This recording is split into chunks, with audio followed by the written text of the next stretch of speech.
हरिओम. भगवद्गीता बोध योगदास श्री जय गणेश जोशी यांनी केलेले निरूपण. अध्याय 2 सांख्ययोग. ओम श्री परमात्मने नमः. अथ द्वितीयोऽध्यायः. जय योगेश्वर. परम आत्म्याला नमस्कार. अध्याय क्रमांक 2 श्लोक क्रमांक 11. श्री भगवान उवाच. शोचान अन्वशोचः त्वं प्रज्ञावादांच भासचे गतासून अगतासूंच न अनुशोचन्ति पंडितः. श्री भगवान म्हणाले, शोक करण्यास अयोग्य अशा गोष्टीचा तू शोक करत आहेस आणि वर पांडित्याच्या गोष्टी बोलत आहेस. ज्यांचे प्राण गेले आहेत किंवा ज्यांचे प्राण गेलेले नाहीत अशांसाठी पंडित शोक करत नाहीत. श्री भगवान उवाच. या श्लोकापासून आता भगवंत श्री अर्जुनाला प्रत्यक्ष गीतोपदेश करायला सुरुवात करत आहेत. श्लोक क्रमांक 2 आणि श्लोक क्रमांक 3 मध्ये भगवंत श्रींनी अर्जुनाला युद्ध करण्यासाठी सांगून पाहिलं. तो काही उपदेश नव्हता, ते केवळ एक म्हणणं, कथन होतं. भगवंत श्रींचं हे सांगणं सार्थकी लागून जर अर्जुनाला त्याप्रमाणे कृती करण्याची उपरती झाली असती तर गीतोपदेश केला गेला नसता. परंतु त्यानंतर भगवंत श्रींचं जे सांगणं ऐकूनही अर्जुन त्याच्या युद्ध न करण्याच्या निर्णयावर ठाम राहिला आहे. त्याचवेळी त्याला त्याच्या स्वतःच्याच निर्णयाचे समाधान मिळत नाही. काहीतरी कोठेतरी चुकत असल्याची भावना त्याच्या मनात जागृत होते आणि म्हणून त्याने भगवंत श्रींना शरण जाऊन त्यांनी उपदेश करावा म्हणून विनवलं आहे. अशोचान अन्वशोचः त्वं. शोक करणं ही काही स्वाभाविक गोष्ट नाही. एखाद्या प्रसंगाने मनुष्य दुःखाने भावनाविवश होतो आणि त्या दुःखित भावनेच्या भरात तो शोक करू लागतो. अशा वेळी अनेक वेळा विनाकारण अनाठायी आपण शोक करत बसतो. अशा वेळी त्या प्रसंगाचा साकल्याने विचार करून आपण शोक आवरायला पाहिजे, कारण शोक हा प्रासंगिक भावनेतून निर्माण झालेला असतो. याचबरोबर अशा शोकविव्हळ माणसाला इतरांनी सावरायला मदत करायला पाहिजे. योग्य कारणासाठी शोकावेग आला तर शोक करण्यापेक्षा आलेल्या प्रसंगातून तरुण जाण्याला प्राधान्य द्यायला पाहिजे. आलेल्या प्रसंगातून बाहेर पडायला मार्ग शोधून त्याप्रमाणे आचरण करायला पाहिजे. भगवंत श्री सांगत आहेत की अर्जुन अयोग्य गोष्टीचा शोक करत आहे. येथे गैरसमज होण्याचा संभव आहे की अर्जुन शत्रुपक्षातील आप्त स्वजन मरतील म्हणून शोक करत आहे. या अशा गैरसमजुतीतून अर्जुनाला मूर्ख असं समजलं जाण्याचा संभव आहे. वास्तविक अर्जुन मूर्ख वगैरे नाही. तो चांगला व्युत्पन्न शास्त्र जाणणारा आहे. तो जर मूर्ख असता तर भगवंत श्री त्याला उपदेश करण्याच्या फंदात पडले नसते. मूर्खाणाम प्रपहापाय नशांतये. मूर्खाच्या नादी लागू नये हे भगवंत श्री निश्चितच जाणत होते. विद्या देण्यासाठी शिष्य तसाच लायक असावा लागतो. अर्जुनाला उपदेश केल्यावर पुढे तो मोह अहंभाव याचा त्याग करून आपल्या स्वधर्माने प्राप्त कर्माला प्रत्यक्ष उद्युक्त झाला आहे. तेव्हा अर्जुनाला मूर्ख समजू नये. येथे अर्जुन शोक करत आहे तो या युद्धात दोन्ही बाजूकडील आप्त स्वकीय हे मरतील यासाठी. येथे धृतराष्ट्र आणि अर्जुन यांच्या विचारसरणीमधील फरक लक्षात घेण्यासारखा आहे. धृतराष्ट्र म्हणत आहे, मामकाहा पांडवाहा. स्वतःचे पुत्र आणि भावाचे पुत्र यांच्यात धृतराष्ट्र आपपरभाव भेद मानत आहे. येथे अर्जुन दोन्ही बाजूकडील नातेवाईक युद्धात कामास येतील यासाठी शोक करत आहे. एक यक्किश्चित राज्य मिळावं म्हणून नातेवाईक आपापसात एकमेकांना ठार मारू इच्छित होते. यास्तव अर्जुनाला शोक होत आहे. याचा अर्थ अर्जुन शोक करत असलेली गोष्ट निश्चितच काहीतरी वेगळी निराळी आहे. ती कोणती ते भगवंत श्री पुढील ओळीत आणि पुढील श्लोकात सांगत आहेत. येथे अर्जुनाच्या स्थितीचे भगवंत श्रींनी सुयोग्य शब्दात वर्णन केले आहे. ते शोक असा शब्दप्रयोग करत आहेत. मोह आणि अहंमन्यता याने पछाडल्यामुळे दिग्मूढ झालेल्या अर्जुनाला भगवंत श्री शोकग्रस्त म्हणत आहेत.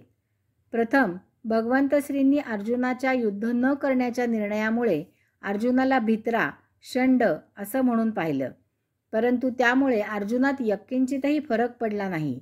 भगवंत श्रींचा हा वरवरचा युक्तिवाद उपयोगी पडला नाही. युद्ध न करण्याच्या त्याच्या भूमिकेशी तो ठाम राहिला आहे. याचा अर्थ अर्जुन भीतीच्या पलीकडे गेलेला आहे. त्याची भीती स्वकीयांच्या मोहाची आहे, लढाईची, पराक्रमाची नाही. यामुळे तो स्वकीयांच्या मोहाने आणि स्वपराक्रमाच्या अहंमन्यतेने ग्रस्त होऊन शोकविव्हळ झाला आहे. हे भगवंत श्रींनी अचूक ओळखलं आहे. अर्जुनाला किरकोळ औषधी उपयोगी पडणार नाही हे भगवंत श्रींनी ओळखलं आहे. याला जालीम उपायच करावा लागणार आहे. त्याचा रोग मुळापासूनच उखडून टाकणं आवश्यक आहे, कारण पुढे युद्ध सुरू झाल्यावर या रोगाने पुन्हा उचल घेता कामा नये. याची खबरदारी आताच घ्यायला हवी आहे. याची पुढे प्रचिती आलीही आहे. 4थ्या दिवसापर्यंत अर्जुन भीष्माशी लढताना सौम्य लढत होता. 4थ्या दिवशी अतुलनीय अशा भीष्म पराक्रमाने क्रोध पाहून स्वतः भगवंत श्री जेव्हा सुदर्शन चक्र सरसावून भीष्मावर धावून गेले, तेव्हा त्यांच्या पायाला मिठी मारून अर्जुनाने शपथ घेऊन पूर्ण क्षमतेने भीष्मासह सर्वांशी लढाई करण्याचं मान्य केलं आहे. त्यासाठी त्याला तू आलास तर तुझ्यामुळेच, परंतु नाही आलास तर तुझ्याशिवाय हे प्रत्यक्ष दाखवून द्यावे लागले. एक गोष्ट स्पष्ट झाली आहे की अर्जुनाचा स्वजनांचा मोह हा फार खोल आहे. खोल असला तरी तो नष्ट करता येण्यासारखा आहे हेही निश्चित. येथे अजून एका गोष्टीचा खुलासा होणं आवश्यक आहे. भगवंत श्री म्हणत आहेत की तू अयोग्य गोष्टीचा शोक करत आहेस. यामधून चुकीचा अर्थ काढू नये की योग्य गोष्टीचा शोक जरूर करावा, कारण शोक असं काही नसतं. त्यामुळे योग्य अयोग्य गोष्टीचा शोक उद्भवण्याचा प्रश्न नसतो. शोक हा मनाचा खेळ आहे. वास्तविक कसल्याच गोष्टीचा शोक व्हायचं कारण नाही. शोक दुःखातून निर्माण होतो.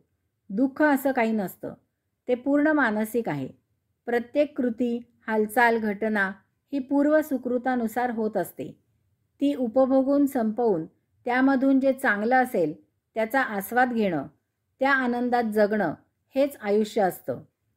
संतश्रेष्ठ तुकाराम महाराजांनी सांगून ठेवलं आहे, ठेविले अनंते तैसेची राहावे, चित्ती असू द्यावे समाधान. आपण जे काम करतो ती त्या योगेश्वराची इच्छा असते. त्यानुसार आनंदाने जगत असावे. आपल्या मेहनतीने त्यात प्रगती झाली तर ती होऊ द्यावी. त्या प्रगतीचा आस्वाद घ्यावा. प्रत्येक कृतीतून चांगले तेच पाहावे. सर्वत्र परमात्मा भरून आहे. जळी स्थळी काष्ठी पाषाणी परमात्मा ओळखायला शिकावे. प्रज्ञावादांच भाससे. अर्जुन विनाकारण कोणत्या गोष्टीचा शोक करत आहे ते सांगण्यापूर्वी भगवंत श्री अर्जुनाला डिवचत आहेत. ते म्हणतात की अर्जुना, तू पांडित्याच्या गोष्टी बोलत आहेस आणि त्याचबरोबर अयोग्य गोष्टीचा शोक करत आहेस. शहाणे लोक, शास्त्राचा अभ्यास केलेले लोक, शिकलेले लोक हा असा तुझ्यासारखा अयोग्य गोष्टीचा शोक करत नाहीत. विद्वत्ता आणि शोक यात अयोग्य गोष्टीचा शोक तर एकत्र मुळीच येत नाही. तू शहाणा असून वेड्यासारखा वागत आहेस असं अनेक वेळा घडतं. कायदा हातात घेणं, हत्या करणं हे चूक आहे हे माहीत असूनही केवळ भावनाविवश होऊन मनुष्याच्या हातून प्रमाद घडतो.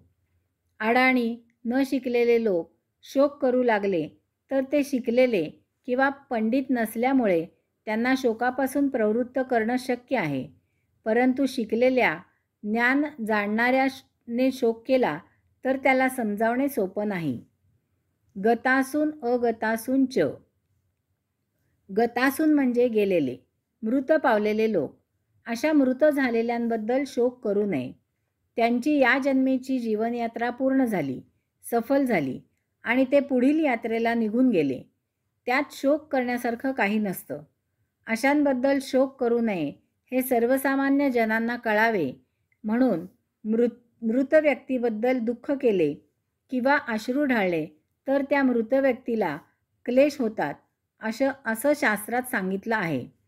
त्यांच्यासाठी अश्रू ढाळण्याऐवजी त्यांच्या आवडीचं एखादं विधायक काम करावं. त्यांच्या चांगल्या आठवणी स्मृतीत ठेवून त्यांचा एखादा विधायक आदर्श आत्मसात करावा. मात्र यात कसलाही दिखाऊपणा नसावा. नाहीतर 30 जानेवारीला सफेद कपडे घालून त्या कपड्यांची इस्त्री मोडणार नाही याची काळजी घेत फोटो घेईपर्यंत साफसफाई करत असल्याचे पुढाऱ्यांचे फोटो वर्तमानपत्रात छापून आणतात. या असल्या ढोंगबाजीला अर्थ नाही. अगतासून म्हणजे मृत न पावलेले. गतासून आणि अगतासून यात फरक एवढाच आहे की अगतासून अजून मृत पावलेले नाहीत. ते अजून जिवंत आहेत. परंतु यांनासुद्धा मरण येणारच आहे. या जन्मीची जीवनयात्रा एक ना एक दिवस संपणारच आहे. जो जन्माला आला तो त्या जन्मीचे भोग उपभोगून पुढील यात्रेला जाणारच आहे. तेव्हा ते मरणार आहेत म्हणून शोक करण्यात काहीही अर्थ नाही. भगवंत श्री अर्जुनाला सांगत आहेत की तुझ्या निर्णयाप्रमाणे तू जर यांना मारणार नसलास तरीही ते मरणारच आहेत. म्हणून स्वजन मृत पावतील म्हणून तू शोक करत आहेस तो योग्य नाही. या जन्मीचे असलेले भोग उपभोगून यांना मरावं लागणारच आहे. त्यात शोक करण्यासारखं काहीच नाही. वास्तविक गतासून आणि अगतासून यात फक्त एक मायावी फरक आहे की या मधल्या काळात या मायावी जगताचं दर्शन होतं. या असत दर्शनाने सतचा विसर पडतो. भोग उपभोगून संपवण्याऐवजी त्यात भर पडते आणि जन्ममरणाचे फेरे मात्र वाढतात. यासाठी या असत जगताचा उपयोग उत्तम प्रकारे ब्रह्माला अपेक्षित असं जीवन जगून सतचं ज्ञान करून घेण्यात करावा. त्यातच आत्मोद्धार आहे.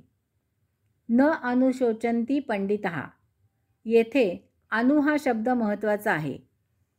त्याचा श्लोक क्रमांक 3 मधील प्रज्ञावादान याच्याशी संबंध आहे. ज्ञान भांडारातील ग्रंथ वाचून पांडित्याच्या गप्पा मारणारे अनेक असतात. त्याचा बुद्धीशी काहीही संबंध नसतो. इकडचं तिकडचं गोळा करून पंडित म्हणून मिरवणारे अनेक असतात. वास्तविक ती निव्वळ पोपटपंची असते.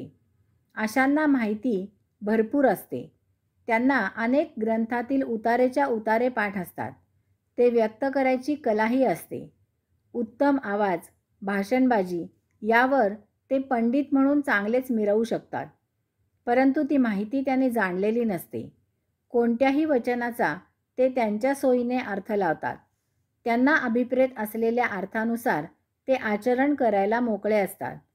मला एक दिवस रस्त्यामध्ये अफलातून नगरीमधील साळू भेटला. मला पाहताच वाकून नमस्कार करून म्हणाला, अलभ्य लाभ, आपलं दर्शन झालं. मला साळूच्या तोंडाला दारूचा वास आला. इतके दिवस साळू दारू न पिणारा म्हणूनच मला परिचित होता. मी आश्चर्याने त्याच्या दारू पिण्याबद्दल त्याला विचारलं. त्यावर साळू म्हणाला, नुकतीच दीक्षा घेतली, काळूला गुरु केला. संतवचनच आहे, बोले तैसा चाले त्याची वंदावी पाऊले. काळू दारू पिऊन अडखळत बोलतो आणि अडखळतच चालतो. हरिओम.